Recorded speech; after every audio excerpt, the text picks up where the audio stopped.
Michael, it's great to be here with you today, and we're going to hear about two of the Joseph Communication books.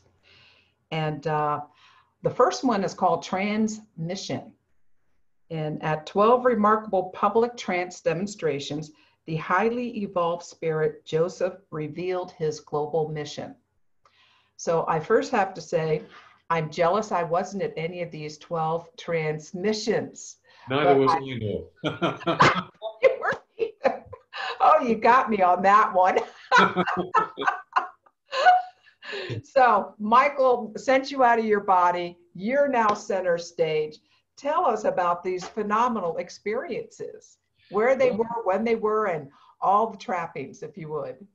Well, we had brought through, I believe, the first Joseph book, and we're halfway through the second, and I was then taken into trance by Joseph for the first time, and for the majority of the second book, Illumination.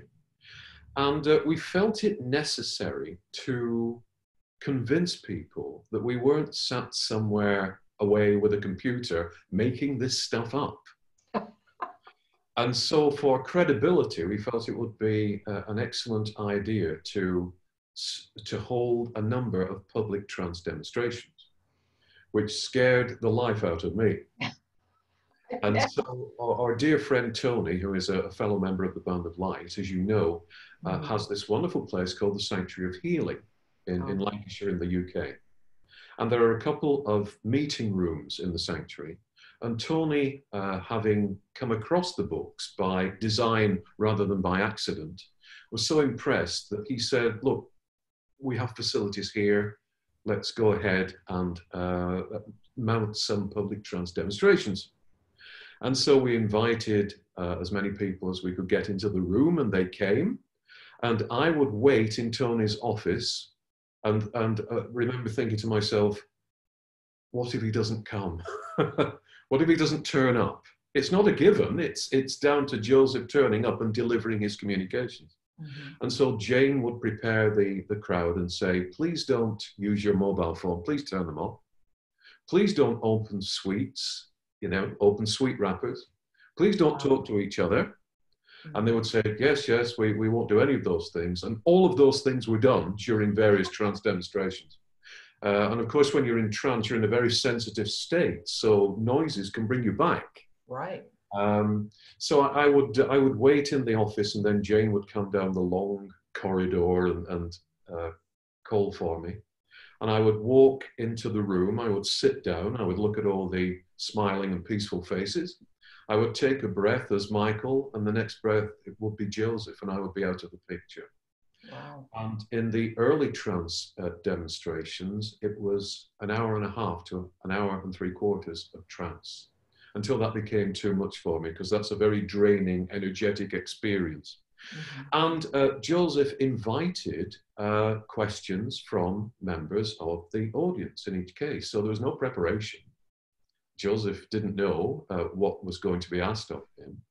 And a variety of topics were covered, and always Joseph gave a perfect answer. There was never a time when he was stumped for an answer, and with his usual eloquence, he would deliver information on the subject that had been asked about and more. Mm-hmm. We held a public trance demonstration in Ireland. We went over to Ireland on a boat that only had 3 out of 4 engines working. That was quite an experience. Oh, no. We arrived in a very ruffled state, and we held a demonstration in a hotel room. We booked this hotel room, and the hotel room, when we went in it was a meeting room, and it was totally negatively charged. Ooh. Totally negatively charged. And I thought to myself, how on earth are we going to do a demonstration in this room? But I should have had faith in the guiding influences that work around us. Mm-hmm. And the atmosphere changed, and light was poured into the room. Mm-hmm. And it became this uplifted room that I could have worked in all night. Mm-hmm. And then at the end, when Joseph went, the atmosphere went down again, back to what it was. Wow. So the behind the scenes spirits had prepared exactly the right vibration so that Joseph could operate. Mhm. In transmission also, we include at the end of the book private or formerly private questions from Joseph trans sessions, because we would sometimes have a session with Joseph that was just based on questions. So there are questions from David and from Tony and from Jane and the answers to those. So they're included at the end of the book as well. It's a double-sized book. It's twice the size of the other paperbacks because there is so much information in there. It's 400 plus pages. And there are, I believe, about 100 questions answered throughout the book. But it takes you into the atmosphere of a public trans demonstration. Because if Joseph laughs, we say Joseph's laughing at this point. We have people's names in there and the questions that they've asked and his reaction to those. And sometimes there were negative experiences as well, because sometimes people came to try and disrupt. And that's included as well. So it's an interesting journey. It's Joseph in public, as we say, rather than the closed circle situations that we need in order to bring through the Joseph books. Mm-hmm. Well, Michael, I do have a question. So David and Tony and Jane and the whole audience can, ask questions and receive answers, but you're out of it. You're visiting the castle or another reality somewhere. And do you ever say to Jane, look, I'm going to write down this question that I have and give it to Jane? Now, you ask Joseph that when he comes through. I mean, do you ask, how do you get to ask questions of Joseph? That's a very interesting question, Noel, and not one that's ever been asked before. And the answer is no, I've never said there's something that I want to ask. I think there is so much concentration on what needs to be done that I am just grateful that Joseph comes through, that Joseph speaks through me, through my physical and mental faculties, and that I'm still here at the end of the enterprise. Because the first couple of times that I went into trance, I wasn't at all sure that I'd come back. I had no idea what going into trance meant. I knew that I'd been asked to do this and had agreed to do this, but I thought, what if I can't get back in my body? What if I can't re-inhabit my mind? What if I die? But of course, that is not what happened, and I was protected throughout. But nevertheless, it was a very draining experience. Mm-hmm. And we went to several venues, not just the sanctuary, and each venue was different. At one venue, the electrical system was affected halfway through the trance, which set alarms off. So we had alarms going off, all the lights went out, and we had to, Joseph was silent until things were sorted out, and then he started speaking at the exact moment that he'd stopped speaking before the disruption. We've had all sorts of things happening. On another occasion, our video recorder fried itself. It fried itself. So we only got half the footage that we wanted to get. Well, so Joseph had warned that there might be phenomena at these meetings because of the energies that were being used to transmit the communications, and very often there were strange things happening. Well, then, did Joseph, when things came back online and he's talking again, does he ever comment on why that happened or what just happened? Or does he just like ignore it and go on? If he's halfway through something that's very serious and a very spiritual intent, then he carries on. But Joseph has a fantastic sense of humor, and so he would make the audience laugh as well, and would say something appropriate about what was happening. So it was a wonderful evening, but I didn't get to share it. I should tell you about what happened afterwards as well, Noah, because suddenly an hour and a half had passed, and I was back in my body. And what happened when I stood up and Joseph came into my body and I sidestepped that, was that I was locked into place. And we have footage of the trance demonstrations where from the torso down, I am locked and my legs don't move for an hour and 3/4. So I would come back at the end of that period of time into this body where my legs had locked. Wow. So I would sit down and be in intense pain because the circulation had gone in my legs. I would then hobble off, leaving the congregation and Tony and Jane, who were taking the meeting, back into Tony's office. And the first thing that you want, you realize that you've expended a huge amount of energy. Mhm. And Tony would kindly prepare through his cafe at the sanctuary some chocolate cake for me and some salad and some sandwiches. And I would get hold of this tray of food and devour it like a thing possessed, Wow. just because I needed the energy. I couldn't taste it, it was just gone. And each time we did a trance demonstration, I would say to myself, this time, Michael, when you come back, you are going to taste that lovely food. But it never happened. It was always gone, gone in seconds, gone in 60 seconds. And I remember once looking in the mirror, because when you come back, strange things happen because your senses are not adjusted to this level. Mhm. And it takes some time for them to be so. And I remember looking in the mirror in Tony's office at myself, my physical form, and thinking, I don't know what that is. I don't know what that is. Really? Another time in a circle situation, the four of us, I remember that Jane handed me a glass of water as I was coming round. And I looked at the glass of water and it wasn't there. I saw completely through the illusion because my senses had been heightened. Mhm. So there were strange effects, strange consequences to having gone into trance on each occasion. So they're taking you to a much higher vibration Yes, and coming back in through the field. Um, it's it's like moving through treacle. It's like moving through mud. And for a week after each trance, there would be a series of events emotionally with me. I Mhm. would be extremely fatigued, first of all. I Mhm. would then be extremely angry, not with anyone, not with myself, just angry. I would then be extremely depressed. I Mhm. would be extremely sad. And then gradually my energies would come back to normal on this level and I could function as a, in quotes, normal human being. So what does Jane do through all this? She just like, okay, he's going through his mad stage. He's Well, saying, she was very, she's always very protective and very supportive of what happens and realizes that, for example, on the first day, we used to sit every Saturday to bring through, or once a month on a Saturday to bring through Joseph. And I would immediately go to bed afterwards. I would leave Jane and Tony and David downstairs. I would go upstairs, go to bed, have something to eat, and then I would be out of it for the best part of 2 days. So she was very supportive and understanding because she's lived through this so many times with me.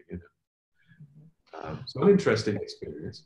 I'm going to ask you a personal question. Oh gosh. Well, you've written about it. So uh, you wrote a book a long time ago, like called something like The Questions Most Commonly Asked of, Answering the questions mediums are asked most. Yes. right. And someone asked you about twin flames. Yes. And you said, Yeah. How did you've changed your opinion about that? Well, I've grown, Noel, and I think that's something that we have to do spiritually. And I actually withdrew the book. Ah. The rest of the book was relevant, Mhm. but I'd got it wrong with regard to twin flames, with regard to both halves of a soul being able to incarnate at the same time. And so when I saw that that was wrong, rather than deceive people, I decided to withdraw the book. So we pulped them. We pulped them. And That was before you were communicating with Joseph. yes, yes, it was at least 2 or 3 years, I think, before my. I sincerely believed that, but my view altered on a couple of points in the book, and I thought, no, I've got it wrong. So hold my hand up, withdraw the book, and that was it. Wow. Well, do you have anything that you want to read or from that book that you Yes, selected for us? yes. To give the viewers some idea of the wide range of topics. Here, for example, is I've got a little passage I want to read, but before I do that, here are the topics covered in trance session number 13, for example. Does each incarnation aid a soul's progression? The cleansing spheres? Are some souls forced to reincarnate? The Earth's original purpose? Advanced souls who return to Earth to help? The reason for natural disasters? The limitation of words? What is the next spiritual phase for mankind? Is the date of 21st of December 2012 significant? Ah. Assessing the truth of spiritual concepts, using God power, free will, the fall, who created God, Joseph's previous lives. And these are all questions that were asked during the trans sessions. So there's quite a spread in there.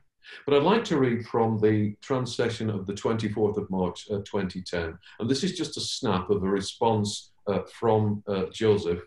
And the question from a gentleman called Chris Quartermain was, I'd like you to clarify a little bit more about what we can actually do practically to spread light into this world. And Joseph replies, first of all, you have to unlearn. You have to realize that a great many of the concepts that you've been brought up into are wrong. You have to understand where you come from, and you have to understand where you are going to. You have to understand that you are a part of God, that you are a light, that you are an angel. You have to understand that this world is sticky. This world is seductive. This world wants you to be a part of it for as long as it can possibly hold on to you. Why? Because if you leave it, if you move on from this planet, if you decide that your pathway from this point leads through the spiritual spheres and back to God, it has lost a degree of its power. So it is in the interests of the field, and he's talking about the field of human consciousness, to instill in you a sense of aging, a sense of sickness, a sense of what can I do, a sense of poverty, a sense that it is all futile. You have to unlearn. You have to go into the quiet by yourself, envelop yourself in an envelope of light and say, God, talk to me. And the God within will move you in different ways, either through speech, or through images, or through a wonderful silence and sense of well-being that you have not known thus far in your life. Once you feel that and accept that, then you can move forwards in saying, this is more powerful than the world that I have known up to this point. It's very convenient. When a soul incarnates on earth, the memory goes. The memory begins as a child here, but the memory of what lay before goes, because the soul is enveloped in the negative field of consciousness. If you had that memory now, you would not ask the question. You would send light to everyone, be light for everyone, imbue light into everything that you experience to change things now. But your memory has been cruelly taken away from you by the field. It was not always like that. When you were an angelic being, encased not in matter, but in light, you came here to experience, to play, to understand your creative tendencies, the power of your heart mind, the power of God flowing through you. You came here to look at different vistas, different horizons, and you had a connection to God that you knew consciously. That feeling of peace was with you consciously and always, because you knew where you had come from. You knew that at a certain time you could move out of this area of play and return to another sphere of consciousness. Unfortunately, none of you has that luxury now. You return here and your connection to God is still there, but your memory of God, your memory of things beyond this physicality is taken away from you. So, your key to changing things is to begin to remember. Because as you begin to remember who you are and remember the God that is at the heart of you, you begin to forget the effects of the field. And the stronger you grow in God memory, in an assurance each day that you are a part of God, that nothing can harm you, and that you are light, the stronger you grow. The effects of the field grow less on you. And that was just one question.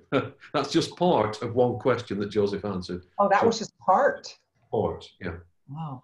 We're gonna have to go back and reread that one. It's kind of like circling through, but very, very powerful. So it used to be that we controlled the field, and now it feels like the field controls us. Is that, would that be accurate?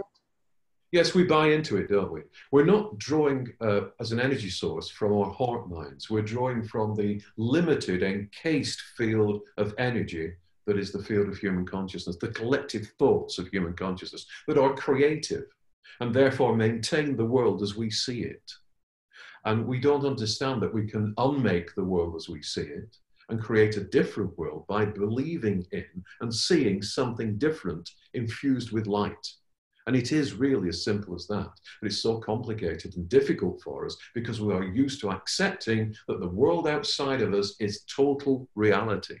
And total reality lies not out there, but in here, and can be changed, dependent on the creative spin we put on our thoughts and our imaginations. Well, that was really fascinating. And thank you for sharing some of those questions because, you know, I was going like, I know I read that book, but I got to go back and reread those answers because those are great questions that you got. So, but doing trance like that is out of the question, out of the picture at this point, like having an open public. Yes, I'm 15 years older than I was, and the energies that are involved would deplete me for quite some time. And there is the time needed to get the message out, the existing message that we have.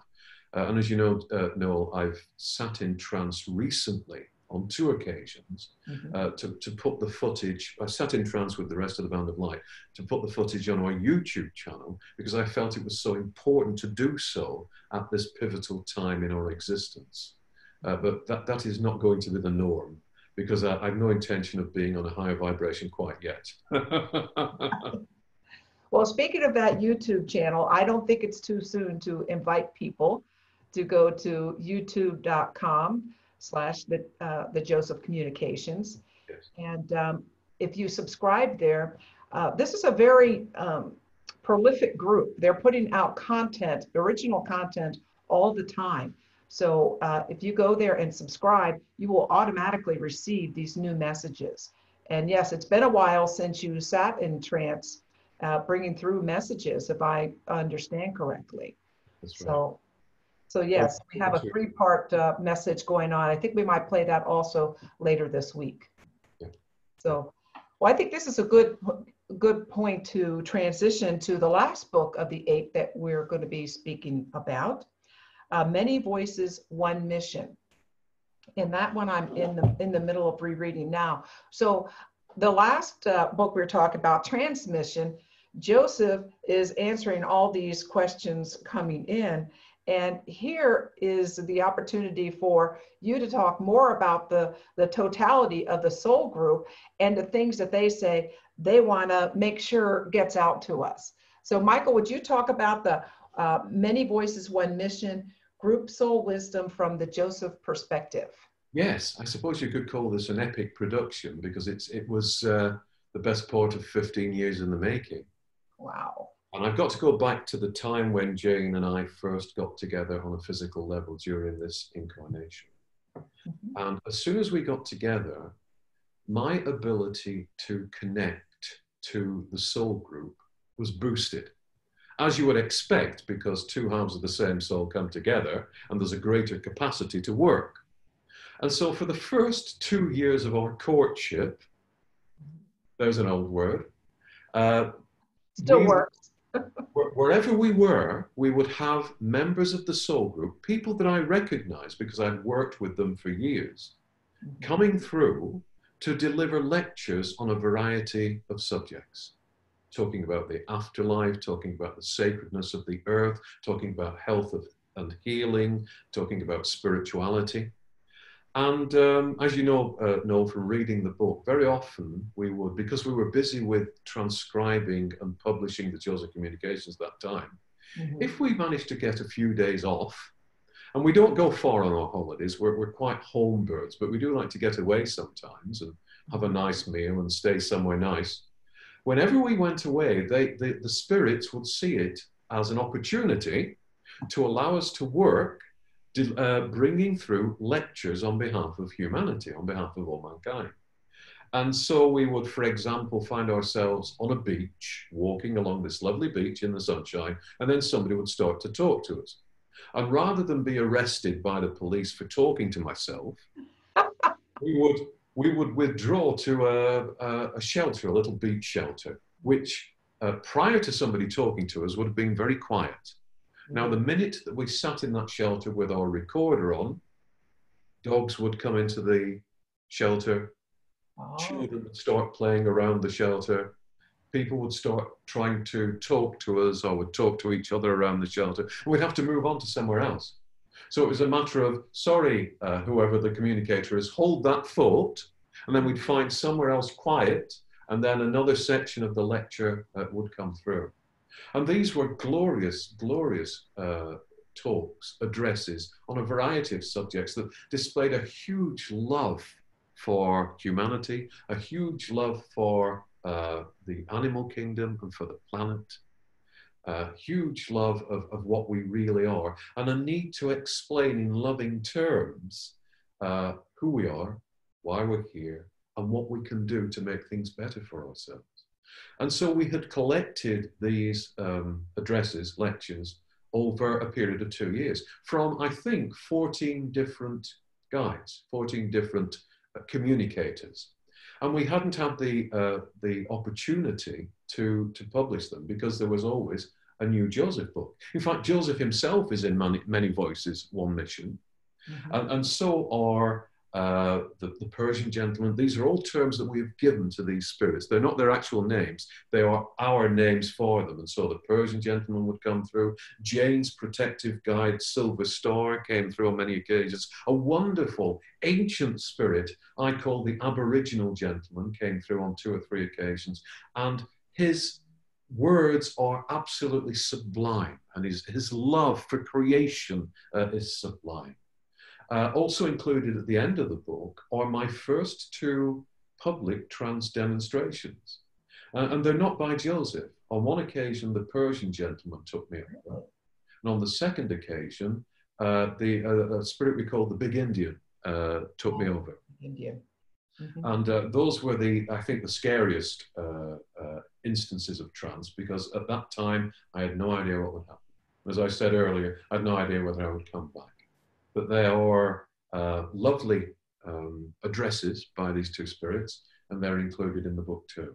So we finally, after Joseph had published, after we got the last book through, got the last communication through from Joseph for a book, we decided that Many Voices, One Mission had the right to be published too, and also showed how members of the soul group communicated with each other, communicated with us, and that it wasn't just one personality, but there were multiple personalities from this soul group that cared enough about us to come through and talk to us and lift literally our spirits and show us a way out of our current problems. Yes, when I started reading this book again, you described them each and kind of the background of their stories. Yes, you get the backstory, yes. Yeah, the backstory on these, the members of the soul group. And I have 2 questions. One I find is fascinating is Silver Star is Jane's particular guardian, and the Persian gentleman, PG, is yours, as I understand it. That's right, yes. But, Silver Star really intrigued me in that Silver Star said in the previous life that he committed suicide. Is that correct? He did indeed, yes, yes. He suspected that his wife was having an affair. He was a farmer. He was from the US, from the United States. He was a farmer, and he came home one night and discovered that she was indeed having an affair. And he had a pickup truck. This was in the 1940s. He had a pickup truck, and he had a large dog that usually appears with him that he called Jackson. And I think was a Rhodesian Ridgeback, something of that size, an enormous dog. And he put his dog in the pickup truck and he set off, and he went off a bridge, and they were both killed. And it wasn't made clear whether he'd committed suicide or not. And so I think he was buried in hallowed ground. But he had in fact committed suicide, and he'd taken his dog with him whilst the balance of his mind was disturbed. Now, Silver Star comes through as a Native American Indian, and he wasn't a Native American Indian. He comes through in this silver costume and a headdress, and he says that he does that because the people who are making a transition, who are not familiar with the workings of the afterlife, respond more readily to him in that costume than they do as he is as an ordinary farmer, which is how he sometimes comes through, because they expect, because of, there is a tradition, isn't there, that mediums have Native American guides. Yes, yes. And so there is an expectation. And so they respond to that, the way he dresses, and they think that he is Native American, and he can talk to them in the way that he wants to talk to them. Of course, as a spirit, he doesn't belong to any nationality. He's probably been every nationality that you can possibly be in the past. But as a result, to get back to his suicide, he said as a result of his suicide, there was no judgment, but he felt a pull back to the earth because he hadn't completed the cycle of that particular life. He'd cut it short. So he said that he had to, on occasion, return to the earth, not in a physical body, but return to the earth as a spirit and contemplate the earth, contemplate aspects of the earth and aspects of what he would have gone through had he allowed his life to come to full term as this mechanism that it is, this arch of energy that it is. And so there were consequences, but not dealt to him as a judgment. There was no criticism of what he'd done, but his own spirit had this pull back to the earth in order to resolve issues that would have been resolved had he lived the span of time he was supposed to live here in a physical body. That's really, really fascinating and helpful because, you know, at this time, the suicide rate is very high around the planet. Yes. And, you know, for many reasons. And so maybe that's why I just found the Silver Star description and story so fascinating because there's so much judgment around suicide on this side. And, and evidently not on that side. What's also fascinating about Silver Star, isn't he the boat tender? No, that's the big Indian. Oh, that's a big Indian. Okay. This is a wonderful gentleman who, whenever there's been a death in my family, now he's moved on from the job that he did, from the occupation that he had through choice. Whenever there was a death imminent in my family, he would turn up. Now he's an imposing man. He has a headdress on, he's all dressed in white, and he looks about 7 to 8 feet tall. So when this spirit turns up, you pay attention. And recently, he has moved on to work more, to a greater extent, with the Band of Light. He used to share his time between helping us and working on the boat, which we've talked about in another interview. But he still comes in occasionally, and there is a knee-jerk reaction to him coming in. And I look at him and say, "Who's dying? Who's going?" And he will say, "For goodness sake, I've come to see how you are, or I've come to bring you this information. Don't associate me," because he used to take people across. "Don't associate me with taking people across now." So yes, the big Indian, as we call him, our term for him, worked on the boat for the equivalent of 200 years in our time. Taking people over. And he has the biggest heart of any spirit that I have worked with. I've seen him close to tears because of the plight of some of the spirits that go over, and close to tears because of the plight of mankind, of humanity. So this is a very strong but extremely loving spirit who cares about us. And finally, would you tell us, well, not finally, I'm enjoying this so much. Would you tell us about your personal PG, the Persian gentleman, your relationship with him, because that's been lifelong, or many lives long. Yes, I first met up with PG consciously in this life through Joan, my spiritual teacher. He was one of the, it was set up as I was developing as a medium, and she taught me to develop as a medium. It was set up so that we could both see the same people, which was tremendously reassuring for me developing in confidence to do what I was going to do. And it was set up so that I would start a message, I would bring through some information, she would continue it, and I would end it seamlessly. Wow. And one of the people that I began to see regularly was this wonderful gentleman who very often dressed in purple, but would come in different colors depending on how he felt. Black gentleman, and would come with these exquisite robes on, but always with a hat that matched in color and in texture. There are these fabulous textures over the surface of his robe, but most often he would come in purple. A tremendous dry sense of humor, tremendous joy in life, and he was Joan's guide since she was been Joan's guide since she was a girl. Oh, really? Now, at that point, he was someone that I saw whenever I sat with Joan, which was weekly as I was developing as a medium. But then it became clear as the years went past that he also knew me and I knew him. And as I gained much of my spiritual consciousness back, I realized that this gentleman had been involved not just with Joan, but with myself since birth and since before my birth. And PG is the gentleman responsible for setting up the energies for each Joseph transcommunication. So he and a team would set up the bubble of energy within which Joseph could work. And then at the end of each trance session, he would deconstruct those energies and make sure that I was safe and would stand by me to see that I was safely back in my body, and then would go back to his dimension, his higher vibration. Oh.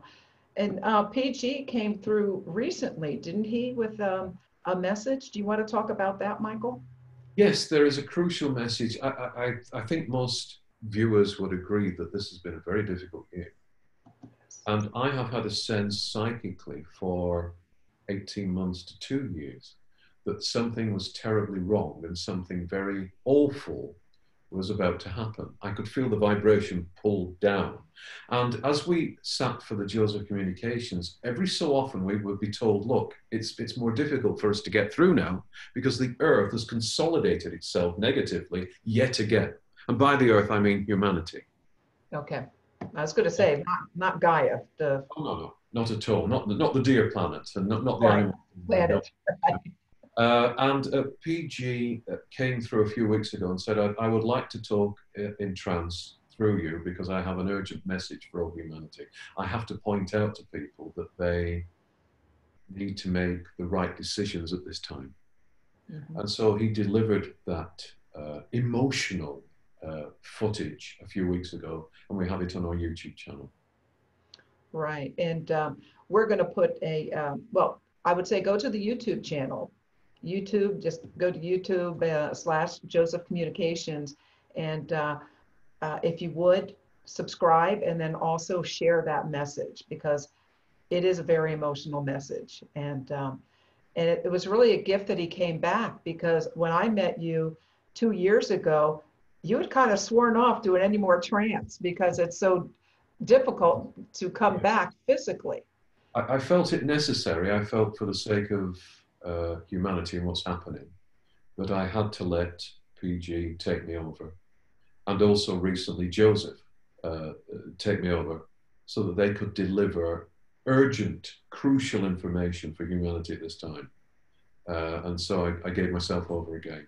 I still receive information from the soul group, and but I am attempting at the moment to do this in clairvoyance from now on, so that I'm not so debilitated afterwards. So it's a switch back to the way that I used to work. But we will share all future information with everyone as it comes through. Now, Michael, did you have something you wanted to share out of Many Voices, One Mission? Yes, I mean, there are many sections in Many Voices, One Mission. It's a fabulous book. All of them are, but I'm just, rereading this one right now and I've got something to share too. Oh, that's good. That's good. This, funnily enough, we've been talking about Silver Star, and this is an excerpt from an address he gave to us from the Sacred Earth section of Many Voices, One Mission, called Respect for All Aspects of Creation. So we're halfway through this. This is not the entire answer, but he says a tree is a complex expression of life, but very simplistic, even more simplistic than the pig and the animal kingdom. Now, he came through with a pig. He came through with a pig to say, look, this is my brother. There is no difference between me and this pig. We are both spirit. So you say more simplistic than the pig and the animal kingdom in the way that it operates, in the way that it exists, and in the way that it is, and yet it is sentient and capable of communication with other trees and with the animal kingdom. A tree is an example for us of how we should live, because a tree experiences growth through stillness. The tree doesn't get up and walk anywhere.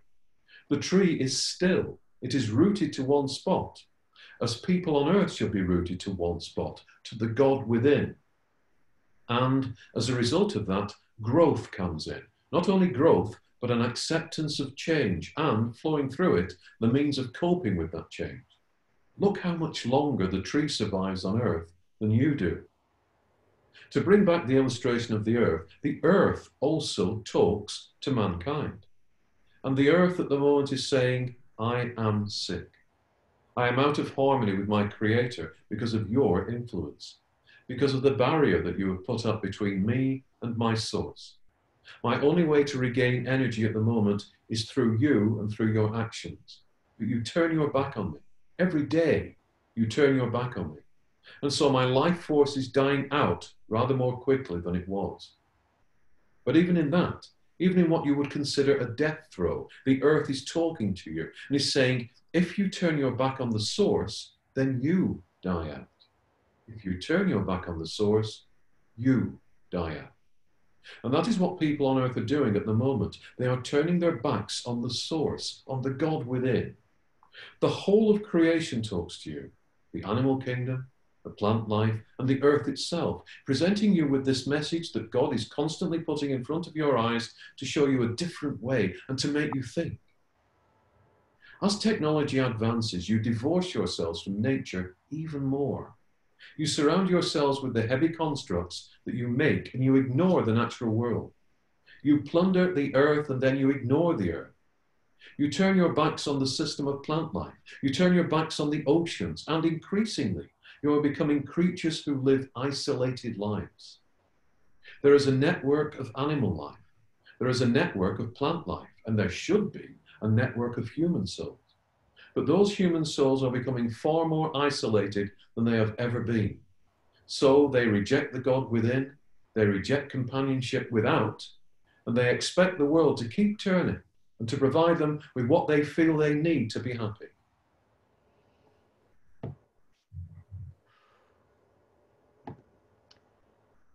Not a lot to say after that. No, is there really? There's not a lot to say after that. And that was dictated to us over a decade ago. Wow. So many things in the books are now becoming very, very relevant indeed. Mm-hmm. There were predictions in the books that are now happening. Wow.